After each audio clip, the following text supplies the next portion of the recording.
बीडच्या शिवराज बांगर यांनी वाल्मिक कराडकडे 15 लाख रुपयांची खंडणी मागितल्याची एक FIR सुद्धा अंजली दमानिया यांनी समोर आणली आहे। यानंतर आता शिवराज बांगर यांनी अंजली दमानिया यांना बोलून आपली बाजूही मांडली।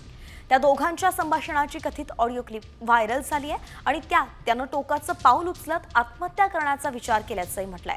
मात्र साम टीव्ही या ऑडिओ क्लिपची पुष्टी करत नाही।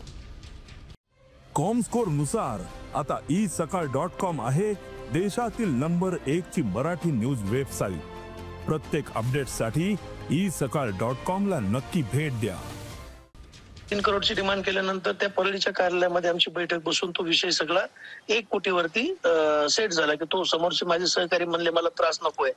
त्या व्यक्तीकडून माझ्या मध्यस्थीने यांनी 25 लाख रुपये घेतले वाल्मिक कराडांनी। बापरे। आणि मग ते हे सगळे पैसे होते। मग ते काम झालं नाही तर आता लोक साहजिक मला पैसे परत मागणार। मी लोकांचे पैसे जमा करून दिले होते। मग मी वाल्मिक कराडांना पैसे परत मागायला लागलो।